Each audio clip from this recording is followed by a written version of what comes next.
Good evening, and thank you for joining us. This is Pastor Mike from Leavittsburg Baptist Church, and I'm happy to be able to minister to you tonight. Tonight we will be looking at Daniel chapter 6, and the message is entitled Daniel in Peril. Hopefully we'll gain some insight into how to handle the dangers of this life as we go through this lesson. But in the meantime, while we open in prayer. Dear Lord, I thank you for this day. I thank you for bringing us here today and helping us to learn your word. Lord, I ask that you would use this video to touch those who you see fit to touch with your word and with this message. And I ask, Lord, that you would encourage us and strengthen us, Lord, that you would challenge our hearts and lives. Lord, that we would not be content to be who we've always been, Lord, but we would seek your spirit to guide us and direct us, to challenge us and change us, Lord, that your Holy Spirit and the power of your word would transform our lives into something that can only be explained by God, by Jesus Christ, Lord. And I just thank you for all the blessings you've given to us. In Jesus' name, amen. So tonight we're looking at the book of Daniel, Daniel chapter 6. We'll be breaking this down into smaller parts and pieces so that it can be really easily digested rather than read through the whole chapter and then break it down. We'll just be going through it piece by piece. And, there's a lot of things going on in our world and a lot of danger that we have experience. Everything from the common dangers that we have of just driving in traffic and the possibility of an accident to the COVID-19 pandemic that people are very afraid of. There are places in this world and even in this country where Christians are persecuted for their faith and even executed and tortured for their faith. Americans, even in America, sometimes people can lose their jobs for their faith and all kinds of things can happen. And so the question is, how do we deal with those? I mean, all those are dangerous. I mean, we think of losing a job as not being that dangerous, but still it's our livelihood and how we earn our money that we use to support our families. And so what do we do? Well, I think we see some insight in this in Daniel chapter 3. And let's just take a look at Daniel chapter 3. Look at the first three verses of Daniel chapter 3. And this is really the chapter of Daniel in the lion's den. And we've seen pictures, we've heard the story, and we've heard these accounts. And so we sometimes take them for granted. But take a look at Daniel chapter 6, verses 1 through 3. It says, "It pleased Darius to set over the kingdom 120 satraps to be throughout the whole kingdom, and over them 3 high officials, of whom Daniel was one, to whom these satraps should give account, so that the king might suffer no loss. Then this Daniel became distinguished above all the other high officials and satraps, and because an excellent spirit was in him, and the king planned to set him over the whole kingdom." And so we see Daniel, once again, God blesses Daniel repeatedly, over and over and over again. He blesses him. He blesses him because he's faithful, because he has an excellent spirit. And why does he have an excellent spirit? Well, he has an excellent spirit because he allows the Spirit of God to indwell him, to empower him, to enable him. He doesn't trust in his own strength to do things, but he trusts in the power of God. And, if we want to have that excellent spirit, we need to have that power of God. Now, I want to point out that, this is a massive kingdom. This is, King Darius has taken over Babylon. He's struck Babylon down. If you remember in the last chapter, King Belshazzar was really mocking God in the way he was handling the spoils from Jerusalem that Nebuchadnezzar had taken. And really thumbing his nose at God. So God that very night took the kingdom from him, and King Darius became the new king of the land. And Darius was a Persian. And it's interesting when you look at history. A lot of times, and even in within the last 100 years or so. We've seen this in history in countries like Russia, these totalitarian countries where one person takes over, and after the communists took over Russia, they killed the Tsar and his family, and then the next ruler would take over Russia, and he would kill the previous ruler and his family and all of his high officials, and would set up his own government, and each until fairly recently, that's what happened in Russia. Is one person would take over and kill everyone that was associated with the previous ruler to prevent any uprisings, and so you'd almost really expect that to happen in this, where Babylon was a powerful nation, and yet it was taken by King Darius and the Persians and the Medes and the Persians, and yet we see Daniel being elevated again. Instead of being executed as a danger to the kingdom, he was made one of these rulers, and he rose to power. And the king, recognizing his excellent spirit, put him second in command over the kingdom, and he was over all these 120 satraps. And satrap really is just a prince. Basically, the king just divided the kingdom up into different provinces, and each province would have one of these satraps who would rule over it, but they would all answer to another hierarchy. And instead of going directly to the king, they would answer actually to Daniel. And so we see that Daniel is promoted. He's blessed of God, and yet whenever someone is blessed of God and promoted, there are always people who resent it. There are always people who target it. And there's an authority makes you a target. When you have authority, when you have power, when you have position, it always makes you a target of people who resent you. And so that's what we see in verses 4 and 5. It says, "Then the high officials and the satraps sought to find a ground of complaint against Daniel with regard to the kingdom, but could find no ground for complaint or any fault, because he was faithful, and no error or fault was found in him." And so these men, they decided, let's find something wrong with Daniel. Let's see how he's governing. Let's see how he's handling people. Let's see how he's obeying the king. Let's look at all these things. And they really looked at his life in a microscope, and they couldn't find anything wrong. That is, again, by our modern standards, just an amazing thing, because nowadays our lives are looked at. People, you don't even have to look at people's life through a microscope. You just have to get on Facebook and see all kinds of crazy things happening and what people are doing, and find things that are wrong with people.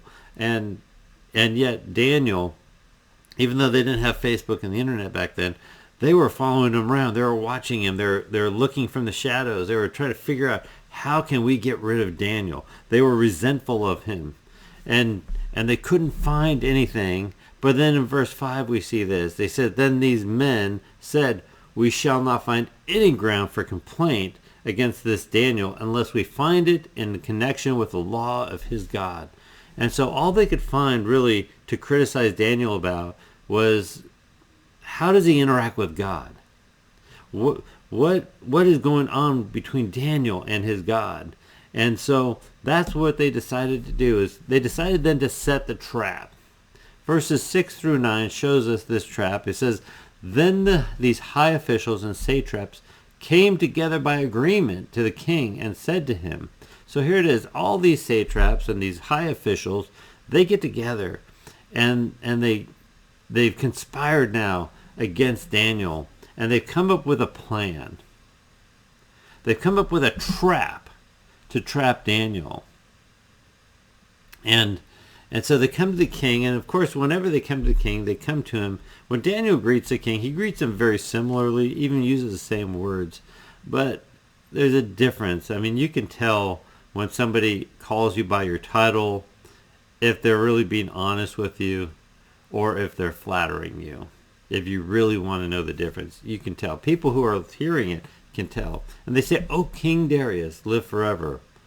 All the high officials of the kingdoms, the prefects and the satraps and the counselors and the governors are agreed that the king should establish an ordinance and enforce an injunction that whoever makes petition of any god or man for 30 days except to you, O king, shall be cast in the den of lions. And so here it is. They said, listen, they start off with a lie. They say, listen, we all agree, every official in the kingdom agrees on this, that you should create this law, this ordinance, and enforce it, that anyone who asks anyone for anything, that's what they're saying, is anyone who makes a petition, anyone who asks anyone for anything, whether they're God or man, unless they come and ask you, king, should be thrown into the lion's den. Basically, they're really flattering him and saying, you're such an awesome king that we think nobody should be asking anyone for anything unless they ask it for you, because you're the one with the wisdom, you're the one with the power to do all these things. Why should they go to anyone else? And let's do that for just 30 days. Now, if these men really believe that would be important, why limit it to just 30 days? But certainly they had this plan. And they said, now, O king, establish the injunction and sign the document so that it cannot be changed according to the law of Medes and Persians, which cannot be revoked. Therefore, King Darius signed the document and injunction. And so they said, just sign this document, sign this into law, and keep in mind, king, that you're such an awesome king, but the law of the Medes and the Persians, you always hear, we don't hear it as much anymore, but it's according to the laws of the Medes and the Persians. When people use that phrase, sometimes they don't even know what it means. But whenever that phrase is used in modern day, it's really referring to this, that in those days, according to the laws of the Medes and the Persians, the law, once it was established, could not be changed. It couldn't be removed.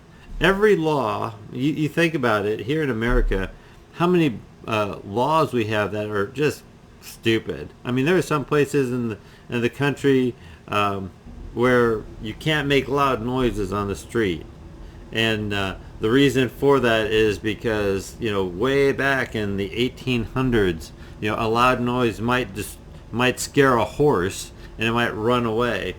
And we see those kind of crazy laws that just keep going, but they're not really enforced anymore. There are places where there were laws about how women could dress and didn't get changed until recently, and laws are removed from the books now because they're old and they're archaic and they don't make any sense anymore.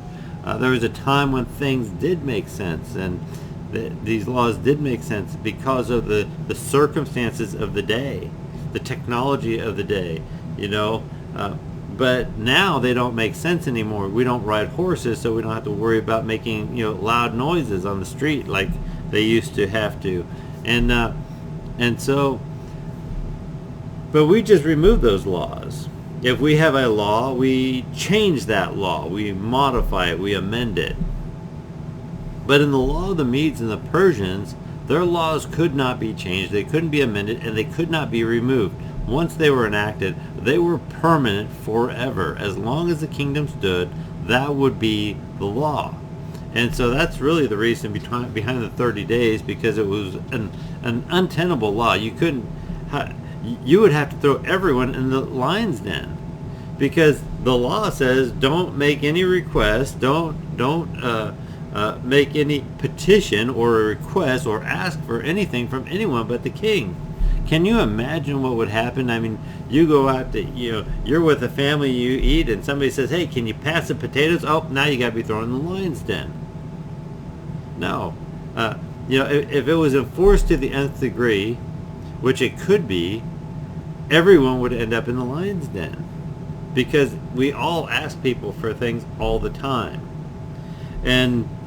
But this was really all about Daniel. It was all about catching Daniel. It was all about trapping Daniel, because these men, they'd observed Daniel, they watched him in the microscope, and they understood that Daniel was a man of faith. He was a man of God. He was faithful to God, and was not one to compromise.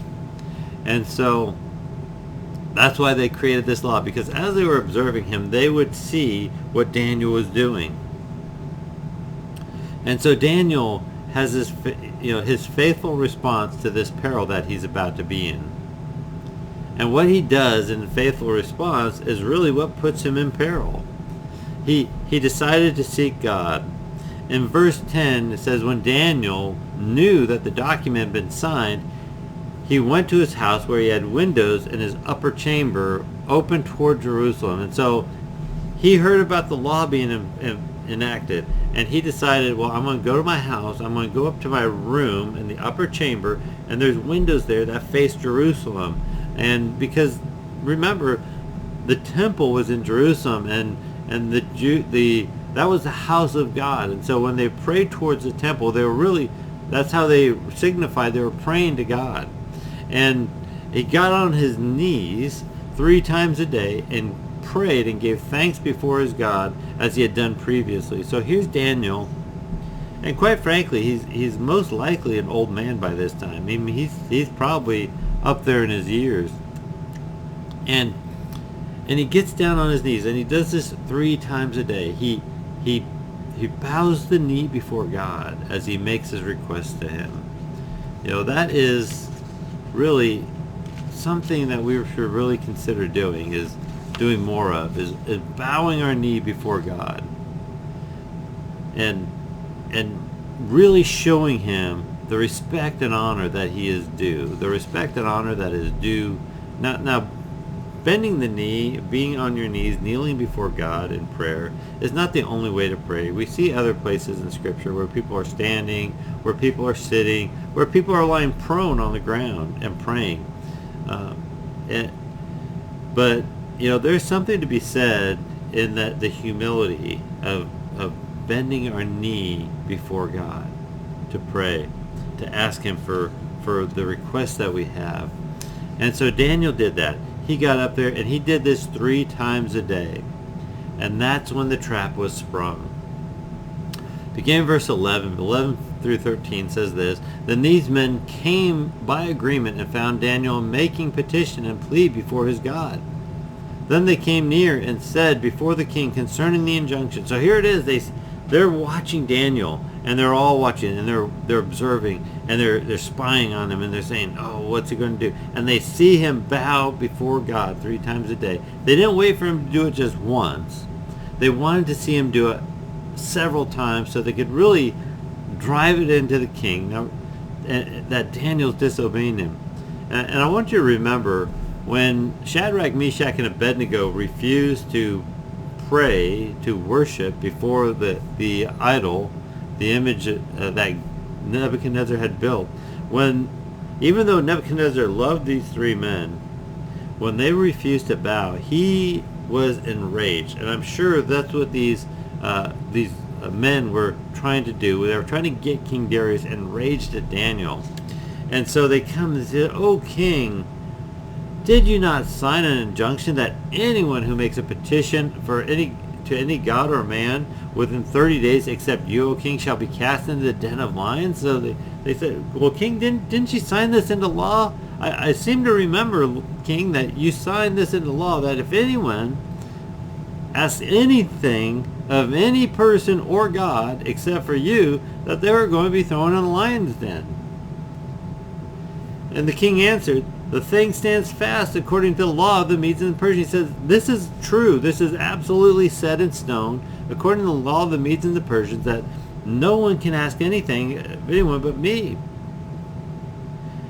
Then they answered and said before the king, Daniel, who is one of the exiles from Judah, pays no attention to you, O king, or the injunction you have signed, but makes his petition 3 times a day. So they're really driving this home. They're saying, king, Daniel, you know Daniel, he's that Jew from Judah, and he's not paying any attention to you. He's ignoring you, king. He's thumbing his nose at you. And we see him make his petition to his God 3 times a day. Well, the king's reaction wasn't what these men thought it would be. He wasn't enraged. Rather, he was really concerned, because he understood that the law that Medes and the Persians could not be changed. Then the king, when he heard these words, was much distressed, and set his mind to deliver Daniel. So he got really concerned. He says, how can I save Daniel? I need to save Daniel.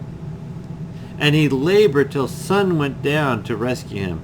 He spent all day trying to figure out, how can I change this? What can I do to keep Daniel from being thrown in the lion's den? But these leaders that he'd appointed over his provinces, they weren't having any of it. It says, then these men came by agreement to the king and said, O king, know, O king, that it is a law of the Medes and the Persians that no injunction or ordinance that the king establishes can be changed. They weren't letting him off the hook. They were saying, listen, you know that this can't be changed. It's unalterable. You have to do something. The King Darius was really putting himself at jeopardy if he didn't do what he said he would do, because it was law. And if he didn't follow that law, then he too could be killed. The king was not immune to the laws that he put in place. Wouldn't that be nice in America if our leadership did not make themselves immune to the laws they put in place, if they had to follow the exact same laws we do, if they didn't have the exceptions? But that's politics. I'll probably get in trouble for that one sometime. But the king decided, he had to do his duty. And so verses 16 through 18, we see this. Then the king commanded, and Daniel was brought and cast into the den of lions. And the king declared to Daniel, may your God, whom you serve continually, deliver you. So he did what he was supposed to do. He commanded that Daniel was brought, and commanded that Daniel be thrown in the lion's den. And he calls out to Daniel, and he blesses Daniel. He says, may your God, whom you faithfully serve, who you serve continually, who you never stop serving, may he deliver you. The odds of that happening were absolutely zero, according to human thought. It says, then the stone was brought and laid down on the mouth of the den, and the king sealed it with his own signet and with the signet of his lords, that nothing might be changed concerning Daniel. So they put this boulder in front of the lion's den. And, it was actually over it, because we see that we're going to see why it was over it. But he put a stone over. No possibility of Daniel climbing out. Nobody's going to throw him a rope, get him out. And then he seals it with his signet. The king's seal is upon this rock so that it cannot be moved until morning. You see, technically, the law of the Medes and Persians can't be changed, but technically, the law didn't say that Daniel had to die. He just had to be thrown in the lion's den. The king's hoping that Daniel's God will save him.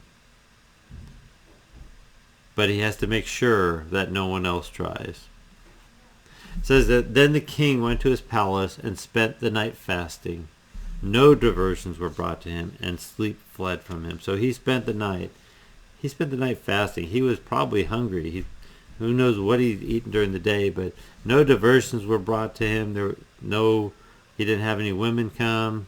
There's no food brought to him. There's no one distracting him. He just spent that whole time fasting, and worrying about Daniel. He couldn't sleep. He couldn't even close his eyes. There just wasn't anything in him that would allow him to sleep, because he loved Daniel that much, and he was very concerned for him, and understandably so. Verses 19 and 20 really shows us God's protection through Daniel's peril. It says, then at the break of day, the king arose and went in haste to the den of lions.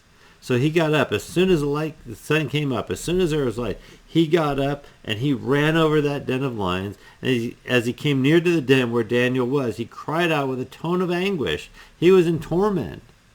The king declared to Daniel, O Daniel, servant of the living God, has your God, whom you serve continually, been able to deliver you from the lions? And so he asked, Daniel, in this really concerned tone, Daniel,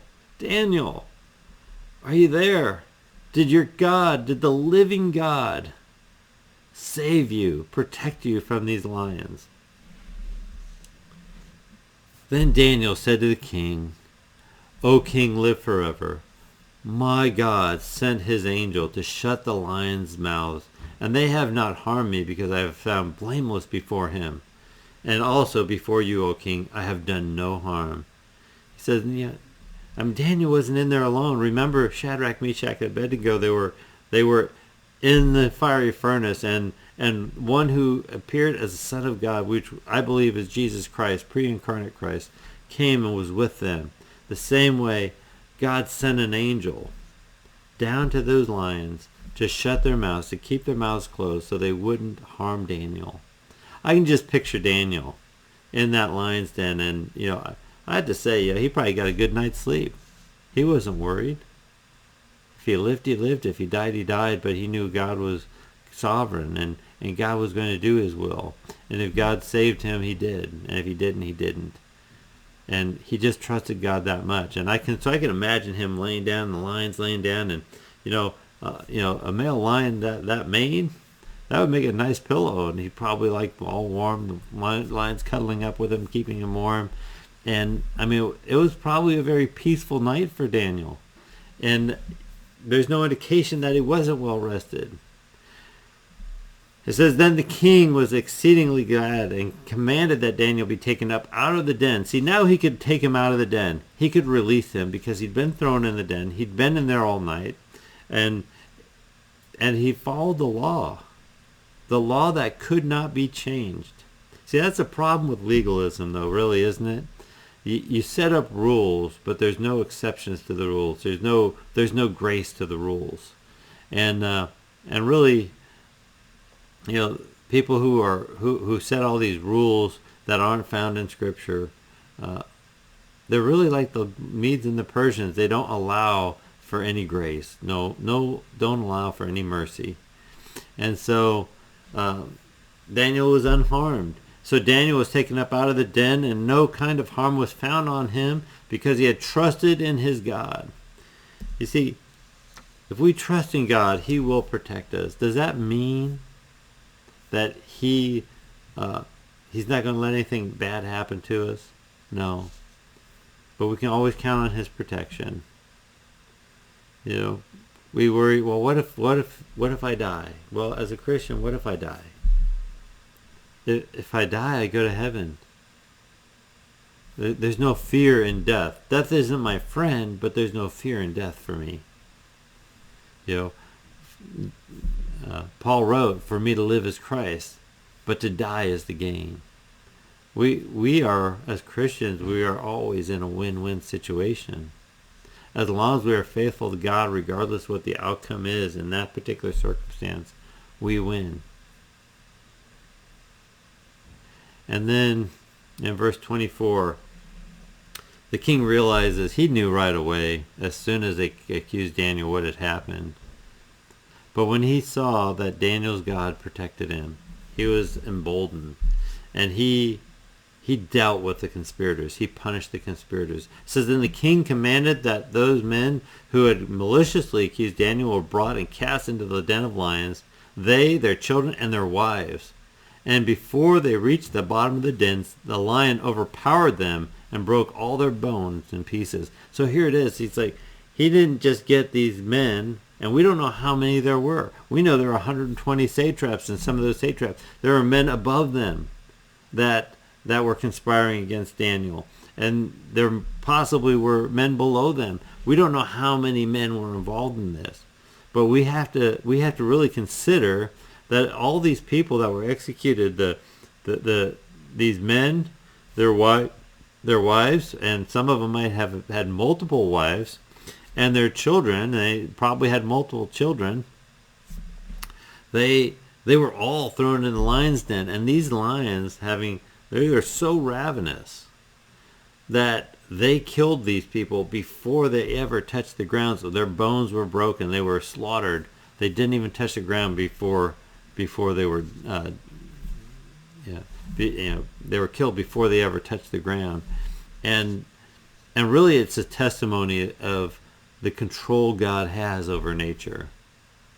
We worry about stuff that we shouldn't worry about because God's always in control. Coronavirus, COVID-19. Should we worry about it? No, we shouldn't worry about it. Should we be concerned about it? Absolutely. We should take reasonable precautions. But if we let the fear overwhelm us and let that fear control us, we will never be useful to God.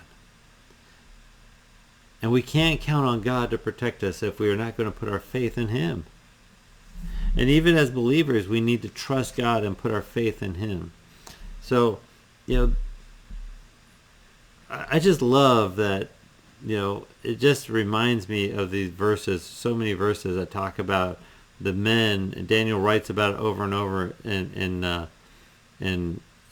Psalms, and we see it in Proverbs as well, that the traps are turned against the one who set the traps. That it's really a lot like the imagery always, and I say this all the time, and people who hear me talk about this probably get tired of it, but it just reminds me of the Roadrunner and Wile E. Coyote. And Wile E. Coyote sets all these brilliant traps. He has instant holes and rockets and machine guns and all kinds of things. He has explosives. He saws and all.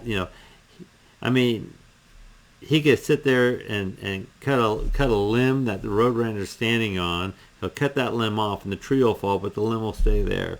And it's funny in a cartoon, but in real life, God does that. He protects His people, and oftentimes the people who set these traps for God's people are then actually caught in those traps. That's because we serve a sovereign God. He can do whatever He chooses to do, and no one can stop Him. No one can frustrate the will of God. No one can stop Him from doing what He chooses to do, and nobody's going to stop His plan from being performed. This was just another attempt at destroying the Jews. If they could just destroy Daniel and make Daniel the enemy of the king, they could open up everything to destroy the Jews and have all the Jews killed as enemies of the kingdom as well. So when all that was done, and Darius saw what had happened, and Daniel was protected, but these men were slaughtered by these lions, he goes ahead, he decides to make a new law. He can't erase the old law. Of course, it had a time limit of 30 days. He can't erase that, and he can't modify that, but he can create a new law. So then Darius wrote to all peoples, nations, and languages that dwell on all the earth, peace be multiplied unto you.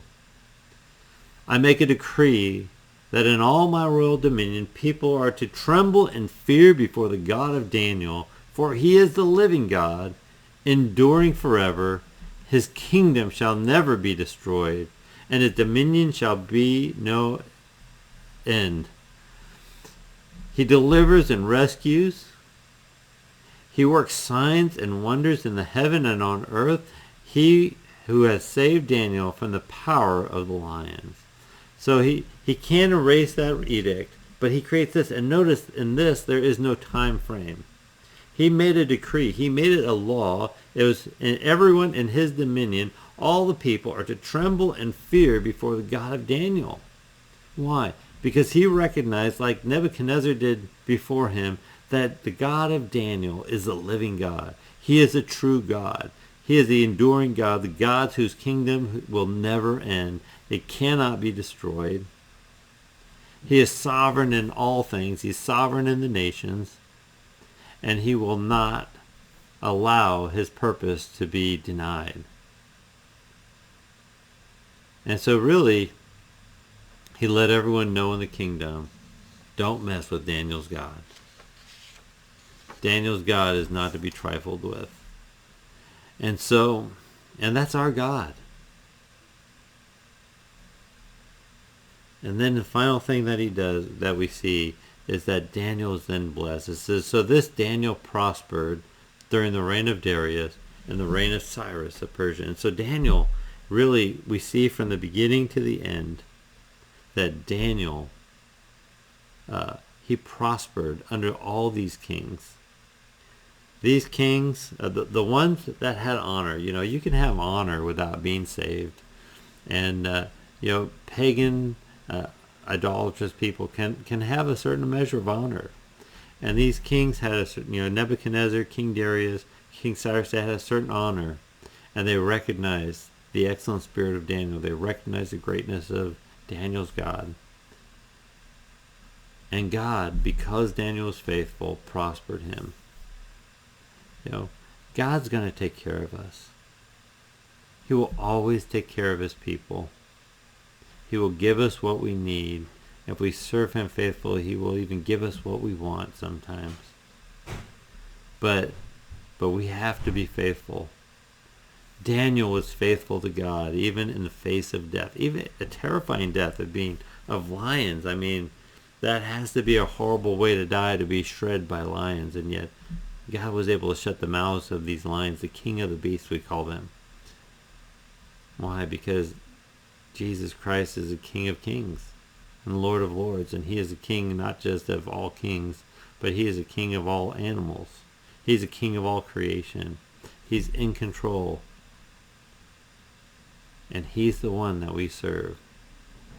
Are you serving God faithfully? Are you doing what God calls you to do? Are you fulfilling the purpose that he has for you? Are you sharing the gospel with people? Are you praising him? Are you giving testimony of his grace and goodness? Are you telling people of his faithfulness to you? If you're not doing that, I would encourage you to start doing that. Because he is a God who is faithful to us, even when we're not faithful to him. And he deserves all praise, honor, and glory, and he will have it. I hope this has been a blessing to you, and I hope you'll join us on Sunday for our Sunday morning service as we continue to look at the book of Revelation. I hope you'll join us again next week as we continue in the book of Daniel, in Daniel chapter 7, starting to look at some of the prophecies Daniel had. May God richly bless you in accordance to how you serve him. Amen.